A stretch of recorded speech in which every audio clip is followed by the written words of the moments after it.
Olá, como vai? Tudo bem? Seja muito bem-vindo ao 4º episódio do Conectados. Este que é parte do programa Biolab Cast, uma junção entre a Avert e a Biolab do Grupo Biolab. E o episódio de hoje está sensacionais. Cães que curam, o impacto da intervenção assistida, falando junto com o programa Alice. Meu nome é Luiz Dickmann, sou médico psiquiatra. Eu e Paula vamos fazer a apresentação deste episódio e para isso nós temos uma convidada muito especial que a gente já vai chamar daqui a pouquinho. Mas mais do que uma, nós temos 2 animais lindos que estão aqui, companheiros pets conosco, para fazer com que você entenda do que a gente está falando. Meu nome é Luiz Dickmann, estou vestido preto e estou aqui no ambiente com uma TV do lado, um ambiente entre 3 pessoas, tá? Paula, por favor, se apresente. Olá pessoal, um prazer estar de novo aqui com vocês, um prazer estar aqui com esses animais maravilhosos e a nossa convidada super especial que a gente vai entrevistar hoje. Eu sou médica neurologista, eu tenho um cabelo preto, estatura média, olhos pretos e estou vestindo uma blusa verde e uma saia preta. Aqui com a gente tá a Amy, nossa convidada especial. Amy, se apresente pra gente, por favor. Olá, tudo bom? Meu nome é Amy Parente. Eu sou especialista em intervenção educacional assistida por cães. Estou vestindo uma blusa social bege, uma gravata, porque mulheres também vestem gravata, e uma calça social. Então, você pode apresentar, por favor, essas belezuras? Esse é o Albert, né, o nosso primeiro cãozinho de intervenção. Albert é quem me trouxe a ideia de montar o programa Alice, né, a nossa empresa baseada em educação e intervenção com cães. Essa é a Alice, a nossa estrela, que ela veio propositalmente para a gente perpetuar o nosso propósito do programa Alice. Vem aqui, Alice, vire para as câmeras, diga um oi. Olha que coisa linda, gente. E não dá para aguentar de tanto amor, né? Ela não quer, a mãe tá ali, tá olhando. Para você entender um pouquinho mais, nos nossos episódios anteriores, falamos sobre a saúde mental e a intersecção, o quanto que os pets, né, os animais, podem nos ajudar nas nossas dificuldades, quanto que as doenças clínicas e psiquiátricas podem ser impactadas positivamente com a presença. Depois, no segundo episódio, falamos dos gateiros. Você que ama os gatos, tá lá 1000 motivos para amá-los ainda mais, porque o mundo é deles. E você sabe, no nosso terceiro episódio do mês Setembro Amarelo, prevenção de suicídio e as intervenções, né, junto com um programa muito interessante que vocês viram de adoção, cuidados, uma ONG que fez aqui muito sucesso com vocês. E hoje, para a gente falar dessas intervenções para os animais. Então, Paulinha, apresenta para a gente o tema, contextualiza e mostra para a gente onde que a Amy entra nessa história. Amy, vamos conversar um pouquinho, né? Eu estava estudando um pouco e fui ver as leis, né?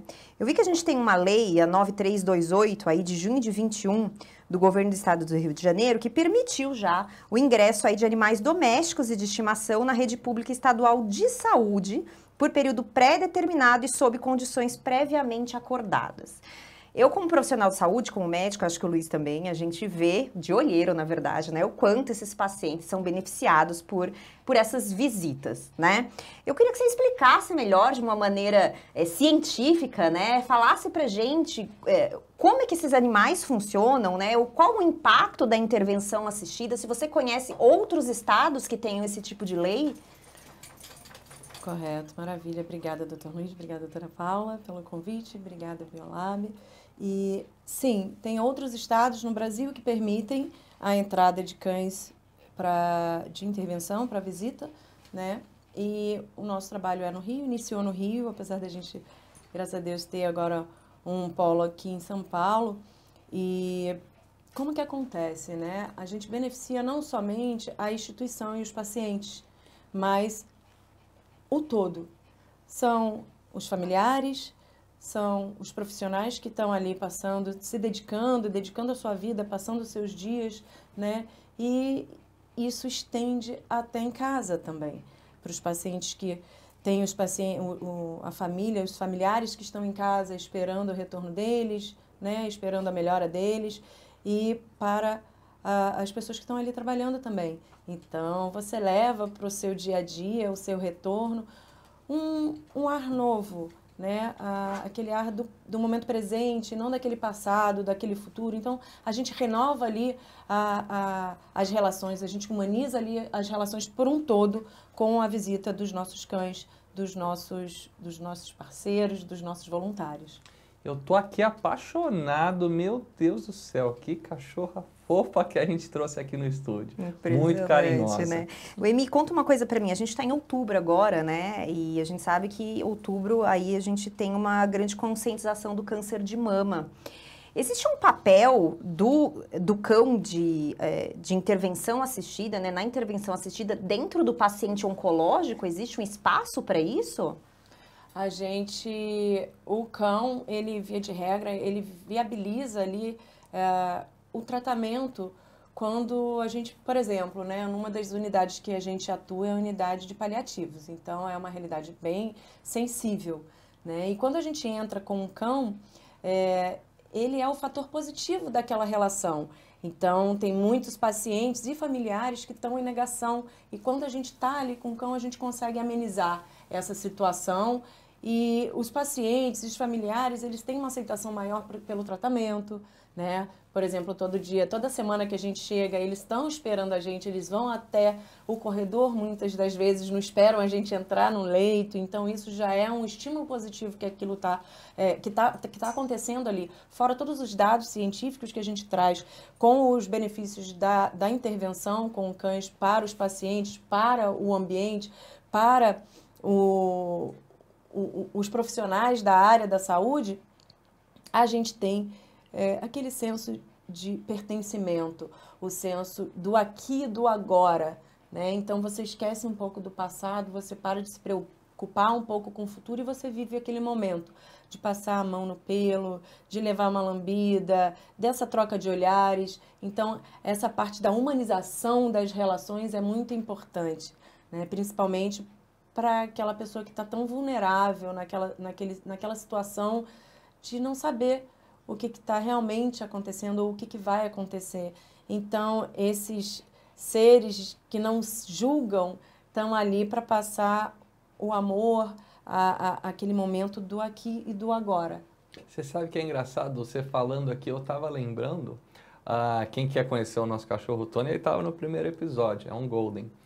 E a ideia dele, eu lembro 20 anos atrás, quando eu estava ali na faculdade, na Unifesp, o Hospital São Paulo é o hospital universitário, e tinha um cão terapêutico, né, ou seja, um cão de trabalho, de suporte, e ele fazia as visitas oncológicas ali na pediatria, e era um Golden especial, e assim, ele marcava a história, e eu falava, olha, um dia, né, eu queria muito poder conviver com um animal desses, era tão amado, é o que você falou, as pessoas, eu lembro que iam, né, as crianças iam lá para o corredor já fazer festa, os idosos, os adultos, homens, mulheres, os funcionários, ou seja, era um dia especial ali no hospital. Tanto me marcou, né, que depois de tanto tempo... Você me apareceu com o gol. Exatamente. E aí ela falou, mas esse cachorro fica enorme, não vai caber na minha casa. Eu falei, olha, desculpa, eu não tenho onde colocar você. Brincadeiras à parte, mas isso é muito interessante. Essa ideia toda começou quando? Começou na pandemia, né? Eu acho que a gente parou, todo mundo parou para pensar um pouco qual é o nosso papel, né, nesse cenário aí do mundo todo. Então, eu estava em um movimento de me achar, de me conectar com o mundo de uma forma diferente. Eu estava 10 anos sem focinho, eu sou apaixonada por animais, né? Eu falei, bom, agora vou ter um focinho de novo comigo dentro da minha casa, fazendo parte da minha família, só que eu queria algo além, né? Eu não queria um cachorrinho, uma família de 4 patas ali só para mim. Eu falei, eu preciso expandir isso um pouco. E eu pensei, eu falei, nossa, eu fiquei tanto tempo sem, foi um tempo que a gente estava ali, todo mundo sem nada, né? Uma perspectiva de quê?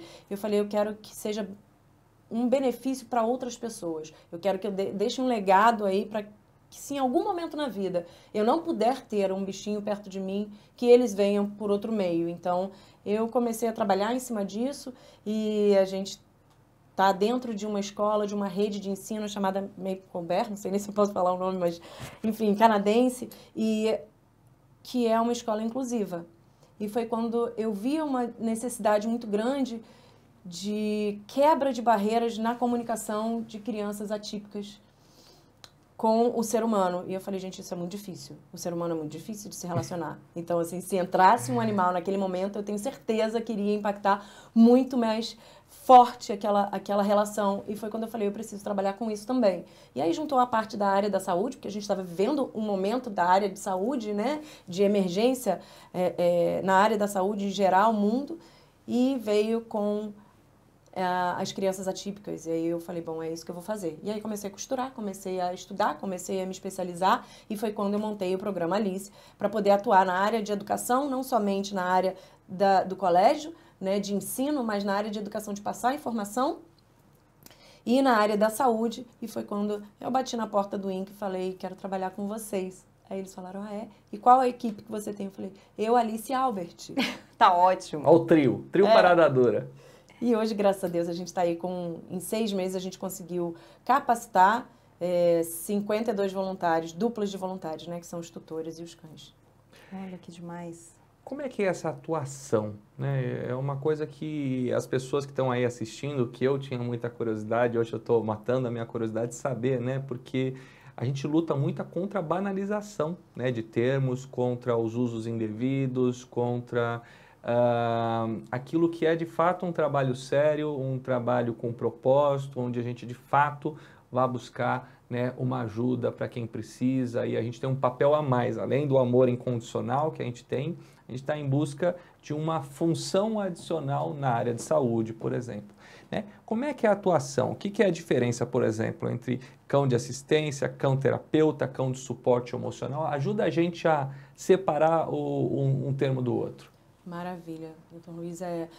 O cão de intervenção, vou começar pelo cão de intervenção, né? Não são somente pets, né? O que a maioria imagina, eu vou pegar meu pet, vou levar ali no hospital, fazer uma visita. Não, ele é um cão que ele é preparado, né? Ele tem que ter um comportamento adequado, ele tem algumas restrições ali de comportamento para poder viabilizar essas intervenções. Pelo programa Alice, a gente capacita o tutor, porque a gente tem que certificar que eles estão bem. Então, a outra ponta da coleira, né, ele tem que saber o que ele está fazendo. Porque também vai estar presente, né, dentro da intervenção. Então, eles vão ter que saber o que fazer, o que não fazer, até onde ir e o porquê. E como que isso vai ser benéfico ou não para o animal. Então, eles têm que ser o maior advogado do cão. A gente trabalha muito em cima da ética animal, da proteção animal, né? Então, educar os tutores é a chave principal para a gente ter uma eficácia de 100% dentro das instituições que a gente atua, né? Então, o tutor, ele sabendo o que fazer, o que não fazer, a gente está protegendo esse animal, né? Então, isso é primordial, eu acredito, para todos os tipos de nomenclaturas que a gente tem de cães de serviço, né? Então, quando o tutor ele sabe o que ele está fazendo, o que ele pode esperar ou não do animal, é onde a gente consegue a excelência, porque um animal ele tem que estar feliz, ele tem que gostar e ele tem que estar apto para estar ali, e para estar ali ele tem que gostar, né? Tem que ser um momento prazeroso para ele, se não for, a gente não pode permitir que E assim, Emi, por exemplo, eu e o Luiz, a gente tem o Tony, né? Eventualmente a gente até leva ele no consultório, como você falou, de crianças atípicas. O nosso consultório tem bastante autista, enfim, e a gente vê exatamente isso, né? Uma relação sensacional de muitos autistas até não verbais que tem uma grande interação com o Tony, né? Mas se eu quero que o Tony realmente vire um cão de serviço, né? Como é que é esse treinamento? Geralmente, como é que funciona? Tá. O cão de serviço, ele é um pouco mais extenso, né? Aí você entra aí, já você tem uma legislação por trás que ampara o cão de serviço, né? Você tem que ter um laudo de um psiquiatra com CID, tudo certinho, e o treinamento é extenso, né? Hoje no Brasil, via de regra, custa em torno de 40 a 50 mil para se treinar um cão de serviço. Tá? A gente vai trazer, aí a gente está trazendo uma inovação, uma novidade no Brasil, não existe, que a gente está trazendo com um custo bem mais em conta de uma certificação internacional, onde o tutor treina o próprio cão é claro que a gente vai ter especialistas trabalhando junto para a avaliação desse animal. E o custo vai vir muito abaixo, tá? Depois eu posso até divulgar isso, não sei se vem ao caso. Mas o nosso propósito é viabilizar para famílias atípicas e que têm necessidade de ter um cão de serviço, ter esse cão de serviço, é claro, com toda a segurança possível para o cão. Então, o tutor, ele vai estar sendo treinado também, tá? E a gente tem também cães de assistência, são cães, um outro treinamento também, que são cães de assistência médica. Viralizou há um tempo atrás uma Border Collie que subiu na geladeira para pegar o remédio dessa tutora, a tutora estava tendo convulsão. Tá? Então, são cães treinados para aquele tutor. Então, é um outro tipo de treinamento. A gente tem os cães de apoio emocional, que são muito necessários, porém, não vejo treinamento para esses animais, então é algo a ser discutido. Acho que a gente pode fazer um programa só falando sobre cães de apoio emocional. Tá? E tem os cães de intervenção, que são cães treinados, e os tutores são treinados também para que eles possam atuar. Um cão de suporte emocional, um cão de assistência, um cão de serviço, eles podem ser cães de intervenção? Via de regra, não. Por quê? Porque eles não podem acumular funções. Veja bem, se um cão de serviço, ele está focado no tutor, né? Como que dentro da intervenção ele vai conseguir focar nos pacientes, nos alunos, no corporativo, se ele está focado no tutor? Então, é um processo que alguns cães de serviço que estão em processo de aposentadoria podem vir a ser cães de intervenção.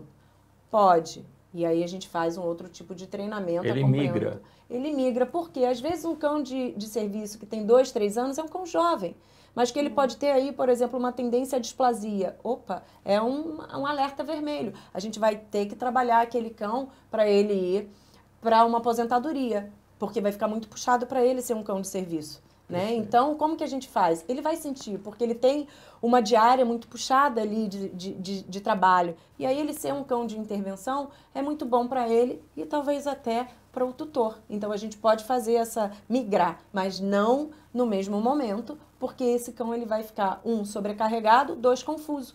Né? Eu devo ficar com o meu tutor ou o que eu estou fazendo aqui com outras pessoas? Então, a gente Mas no caso, então, pelo que eu estou entendendo, o treinamento do tutor ele vem no cão de intervenção, que é onde ele vai, por exemplo, num hospital e vai fazer algo com um paciente ou numa escola, tem uma atividade extra que não com o tutor, é isso? Via de regra, eu acredito que todos os tutores tenham que fazer um curso. O ideal, né? Seria o ideal. Tá. Porque quando eles entendem do início ao fim o processo de qualquer treinamento daquele cão, daquele animal, ele viabiliza a proteção e ética com aquele animal. Sim, com né? certeza. Então, raramente aquele animal ele vai ter algum abuso, algum maus tratos, né? Passar de algum limite, porque a gente vai estar atento. Por exemplo, no programa Alice, todo o nosso grupo de voluntariado, ele tem um contato muito próximo com os nossos coordenadores, comigo. Então, a gente está sempre atento aonde que aquele animal pode estar necessitando de algo.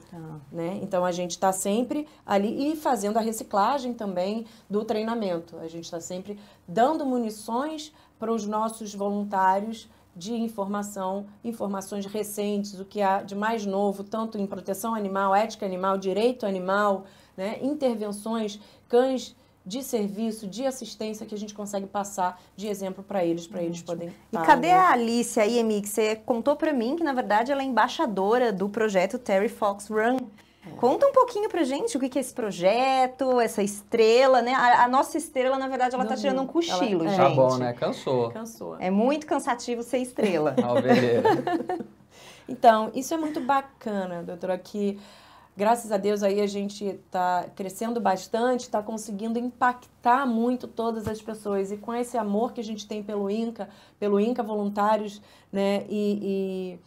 E essa corrida contra o câncer, a gente foi convidada a participar da corrida Terry Fox, que vai ter no Rio de Janeiro, dia 29 de setembro, e eles são embaixadores. Então, a gente está trazendo essa família multiespécie para conscientizar sobre a importância da corrida contra o câncer, né? Então, a gente está trazendo os nossos voluntários, a gente está trazendo os nossos parceiros para ajudar na causa, e o que é mais legal é que todo o valor das inscrições são revertidas para uma instituição do câncer. Então, a gente está dando aí, a gente realmente atua na prática de todas as formas na luta contra o câncer. Então, o Albert também é embaixador. O Albert também é embaixador. Desculpa, Albert, deixei de deixar você de fora. Aí, vamos lá. Você está falando da intervenção e a gente vê, né, que isso tem tomado o assunto na mídia, as pessoas têm falado mais, né? A Simone Biles ficou ali, né, famoso cão, o Beacon, né? Beacon. O que acompanha e tem ajudado muito no serviço, ou seja, ganha uma proporção. Houve um crescimento de fato da área, você que está mergulhado, estudando, acompanhando isso, as pessoas procuram por quê, as pessoas têm já ideia de fato do que é, ou elas chegam completamente perdidas. Fala um pouquinho desse cenário. Tá tendo uma procura muito grande, né? Eu acho que desde a pandemia, é fato, cresceu muito o número de tutores que adquiriram uma família multiespécie, né? Um animal dentro da sua família como família.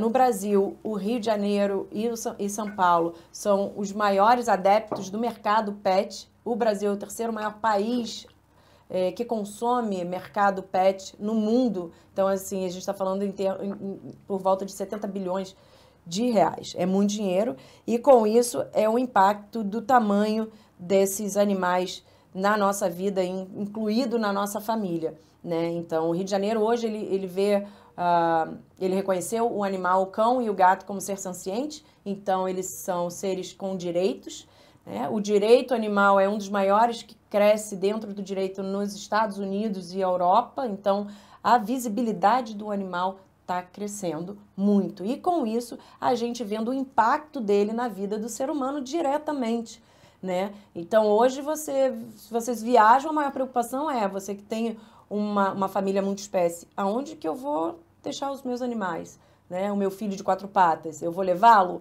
E qual hotel, qual restaurante eu posso ir? Né? Então, eu vou fazer uma viagem internacional, eu deixo aonde? Eu levo?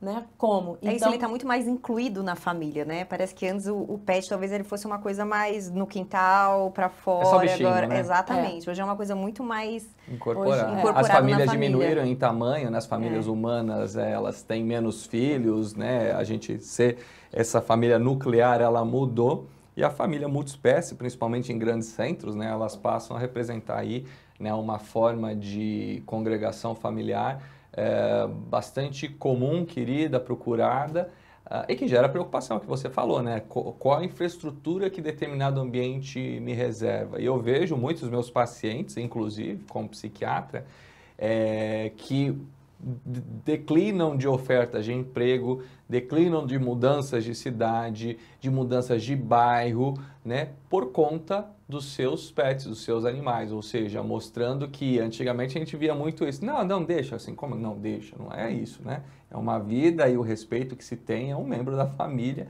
né? E como que ele pode impactar a escolha. E a gente vê também, muitas vezes, a parte difícil do luto, né? Quando você perde um membro, né? Você perde um pet, o quão dolorido isso se torna, igual um luto, pode ser um luto patológico, um luto prolongado, igual o que acontece entre os humanos. Então, dentro da psiquiatria, né, a gente acompanha muito isso, mas não precisa ser psiquiatra para ver, né? É só você olhar para o lado, né, que a gente vai ver a importância. Mas, por exemplo, eu olhei e aí eu vi a Alice, né, vi o Albert. Como é que eu identifico qual é a categoria que aquele animal está? Tem uma identificação formal? Não? Como é que eu bato o olho e sei do que eu estou falando? A gente, quando o cão de serviço, por exemplo, ele tem que sempre estar com o colete dele, mostrando que ele é um cão de serviço.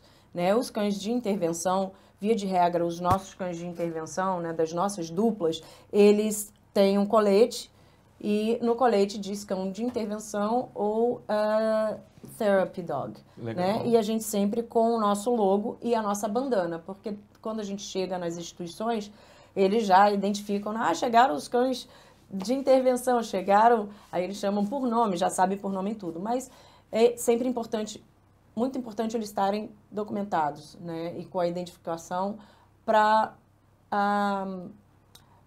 para a gente situar principalmente as pessoas que não conhecem, né? Como você perguntou, está ainda muito pouco difundido o que é cão de intervenção, o que é cão de apoio, o que é cão de serviço, o que é cão de assistência. Então, quando a gente consegue, de uma forma simples, passar essa informação através do crachá, do colete, a gente consegue ter uma comunicação muito mais clara. Tá vendo, Paulinho? O cara crachá aqui também tem no cachorro. Oi, tá vendo? É. E me diz uma coisa, muitas vezes quando eu vejo também, né? Hoje eu também tô aprendendo muito sobre todos esses termos, né? E o cachorro, quando ele tá, na verdade, de uniforme, né? O uniforme dele, ele tá a serviço, né? Existe isso mesmo? Olha, não brinque, não chegue perto. Quando a gente avista algum animal uniformizado, a gente pode ter o comportamento de brincar, ai, que coisa linda, meu Deus, que coisa fofa. Lógico, a gente vê essas carinhas, a vontade que a gente tem é de esmagar, de beijar, né? Mas qual é o comportamento que o ser humano deve ter ao visualizar os cães de assistência, assim, né? Os de intervenção? Pergunta. Muito boa pergunta. Não, tá? Por quê? Isso é... O brasileiro, ele quer vir pegar... Não só brasileiro, o europeu também tem muito isso. Nos Estados Unidos você vê as pessoas, quando você vai, ai, bonitinho, as pessoas te olham assim, tipo, não fala com o meu cachorro, né? Mas por quê? Isso tem um fundo, e eu também aprendi, porque eu também era essa pessoa felícia, ainda mais viajando longe dos meus cachorros, eu queria qualquer cachorro para fazer intervenção comigo, né? Assim. Então, eu entendi depois o porquê. Por quê? Esses cães, quando eles estão em serviço, eles têm uma hora de serviço. E acúmulo de função. Então, se eles saem dali, você tira eles do foco, né? Muitos cães da polícia, eles estão ali focados no trabalho deles, então eles não podem brincar, eles têm um momento de brincadeira, eles não deixam de ser cães, tá? Depois, a recompensa deles é uma brincadeira com bolinha, com um bichinho, eles têm, só que tem o tempo deles, justamente para não sobrecarregar. Os cães de intervenção, por exemplo, eles têm o tempo máximo de intervenção que eles podem fazer por dia. Então, quando eles estão saindo, eles ficam 2h30 só no hospital, fazendo a intervenção. Ali eles estão 2h30, mas às vezes eles ficam 1 hora para ir, 1 hora para vir. Então, são 4h30. Se dali eu saio, vou num shopping, vou no mercado e vem uma pessoa e fala... ele está sendo sobrecarregado. O animal, ele sempre vai ter um perfil de comportamento que ele vai estar querendo brincar, que ele vai estar querendo interagir. Só que lá na frente, depois, isso vai acumular muito para ele. Então, via de regra, quando os meus voluntários eles estão saindo ou indo para o hospital, eu falo, gente, terminou? Casa. Porque eles precisam descansar. Né? Então, quando você tem no colete ali, não toque, porque realmente você pode sobrecarregar aquele animal. Alice tem? Né? A Alice eu não botei porque eu botei aqui agora só para ela gravar. Quando ela não está em serviço, quando ela não está então fazendo uma intervenção... encostando nela aqui. Não, pode brincar. Eu tava aqui feliz. Não, pode brincar. Mas ela tem eu tenho o velcrozinho que eu coloco. Tá, se na eu hora tô do trabalho. em circulação. Por exemplo, eu tô indo ou vindo, né? Então eu já poupo ela um pouco dessa interação com muita gente. O quão efetivo é agora a minha pergunta de brasileiro? Por incrível que pareça, criança já está um pouco mais educada. Quando eu falo educada, é de ter informação. Saber que né? aquilo não é o momento. E já passou a criança a falar, não, mamãe, não pode tocar porque eles estão em trabalho. Eu falo, gente, que massa. As crianças são mais treinadas Educa que a gente, né? Aí. E essa é uma das nossas funções nos colégios também. Quando a gente vai fazer intervenção, a gente tem um módulo nos colégios que a gente fala sobre educação animal e ambiental, né? Então a gente fala o que fazer, o que não fazer com os animais. As crianças atípicas e típicas também, mas as pessoas acham que as crianças atípicas não vão aprender. Gente, eles dão um show assim, que eu chego a arrepiar. Então, é importante a gente poupar os animais, é importante a gente passar essa informação de não fale com animais de serviço de intervenção, quando realmente eles estão de serviço ali. Quando eles não estão, eu tiro e eles viram pets, e aí todo mundo fala, e todo mundo Albert, agora brinca. é só pet, tá? Agora é pet, né, Albert? E dentro do programa Alice, me conta uma coisa. Então, a gente falou de na escola... Na saúde, ele quer brincar, tá pedindo carinho, meu amor. Carinho. Na escola, na saúde, tem mais alguma frente, mais alguma área que vocês trabalham? A gente trabalha também com jovens em situação de vulnerabilidade, né, o que é muito interessante, porque a comunicação dentro desses locais é muito difícil com os agentes. Então, eu capacitei os agentes para eles usarem ali dentro a intervenção e, com isso, ser uma forma de comunicação com esses jovens, que a maioria está ali na negação, né, vivendo um ambiente muito difícil também. E eles têm os cãezinhos que eles usam de intervenção para capacitar esses jovens também. E esses jovens saem de lá com uma área profissional ali desenvolvida. Então, é ajudante de pet shop, de veterinário, de passeador. E com isso a intervenção está sendo feita. O maior triunfo deles ali é o senso de pertencimento e o amor que eles nunca sentiram antes. E a gente consegue realmente modificar, humanizar as relações com esses jovens, né? E fora isso, o corporativo, né? Você vê aqui, a gente está numa entrevista, falando aí num programa super bacana, mas a intervenção está sendo feita com os apresentadores, com os doutores, eu com vou o pessoal levar todo que tá você aqui. para Melhor tomar eu vou cuidado, tirar Albert, porque você vai. Assim. Imagina essa carinha em casa, olha. E o que a gente vê é isso, né? Como que na verdade, o grande intuito aí do podcast, do nosso podcast, é como esses pets ajudam na nossa saúde mental, né? Então, de tudo que você tem falado aí, é isso, né? Além da saúde física, né? Quando você visita algum paciente oncológico, algum paciente terminal, na grande verdade, a gente está sempre trabalhando na saúde mental, né? O que a gente fala sempre, e eu acho que isso vale para qualquer momento, é que não existe saúde física sem saúde mental. Ou seja, você pode estar lá com o seu corpo tinindo, 100%. que se você tiver um quadro de depressão grave, você tiver alguma situação que não deixe o seu funcionamento atuar normalmente, aquilo perde o sentido. E a gente vê o quanto que, né, as vidas não humanas, elas conseguem tocar, né, o nosso coração. Então, existem vários estudos de ressonância magnética funcional, liberação de neurotransmissores, né, ou seja, a ocitocina, principalmente quando a gente pega filhotinho, outros animais, ou esse fofinho, essa felícia, né? Ai, eu quero agarrar e tal. Né, o quanto que isso é um instinto protetor e o quanto que isso trouxe, né, as espécies para chegar onde chegaram. Então, no fundo, é o que a Paula falou, a gente está atrás de ajudar o outro, né? E na busca de ajudar o outro, a gente ajuda o animal, ajuda a gente, ajuda o outro, né? Ajuda o tutor, ou seja, todas as pessoas acabam sendo impactadas nesse ambiente. Então, é realmente fantástico, muito interessante, né? Conhecer esses dois animais, né? Que tá agora lá o Albert pedindo carinho ali, aqui a Alice já desmaiou depois de tanto brincar, daqui a pouco vai acordar, e conhecer esses termos, como é que treina, o que faz, a diferença, né? Eu realmente não imaginava que era um mundo tão grande, né, de classificações. Eu vou respeitar agora, sempre que eu ver lá a etiquetinha, né, de não cumprimentar e não tocar, para saber que ele está naquele momento, que a gente vai nessa... Não é porque o tutor é mal-humorado, né? Eu falo, será que ele é mal-humorado? Alguns que são, né? Pode ser, né? Ser humano é ser humano, mas assim, imaginando o quanto que você está preservando, né, a saúde mental do bichinho também, né, que está ali, do pet que está com você. Afinal, ninguém aguenta trabalhar 12 horas seguidas, né?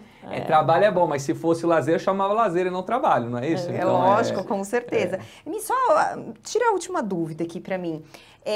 A gente conversou um pouquinho de como é o trabalho deles dentro de um hospital. O trabalho, por exemplo, dentro de casa. Se você tem um treinamento para um cão de intervenção, por exemplo, com uma criança neuroatípica, né? Que ele vai estar ali dentro daquela casa. O treinamento é diferente desse animal? O treinamento do tutor é diferente? Porque ele vai estar trabalhando mais, talvez. Como é que é? Sim, aí ele entra como um cão de serviço. Tá. E aí ele vai estar focado naquela criança, né? E aí o treinamento dele, sim, é outro. E o que eu falo, a gente até palestrou no Expoteia no ano passado, ano que vem a gente está confirmado também, um evento incrível. A minha palestra foi Não Tenha um Cão de Serviço, né? Porque às vezes a família não está preparada para uma demanda desse tipo.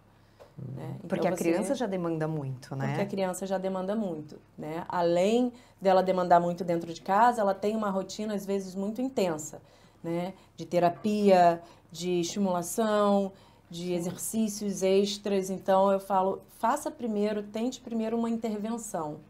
Porque na intervenção, quando ela é bem feita, claro, e ela tem um programa, a criança primeiro, ela começa a entender sobre o animal. Então, isso é muito importante. A criança atípica, às vezes, ela não tem domínio da força, né? Então, isso pode machucar um animal. Antigamente, falava, não, os animais de serviço, eles são treinados para ter essa resistência.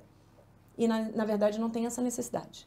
Né? Então, as crianças, eu tenho alunos de todo o range aí de neurotípico e eles entendem tudo e eles respeitam tudo. Certeza. Então, você ter ali um processo de intervenção é importante para você dar o primeiro passo. E aí sim, eu acho que tem total necessidade daquela família adquirir um membro para sua família multiespécie e que esse membro seja um cão de serviço. Mas eu acho que primeiro a gente tem que ajudar essa família a fazer essa escolha, porque às vezes pode vir a prejudicar essa família Sim. e o animal também. É o que a gente fala muito aqui em todos os episódios, né, gente? Assim, você ter um pet é uma grande responsabilidade. Um pet não é, um presente, um carrinho de rolimã, né? E Então, nunca descartável. nunca descartável, exatamente, né?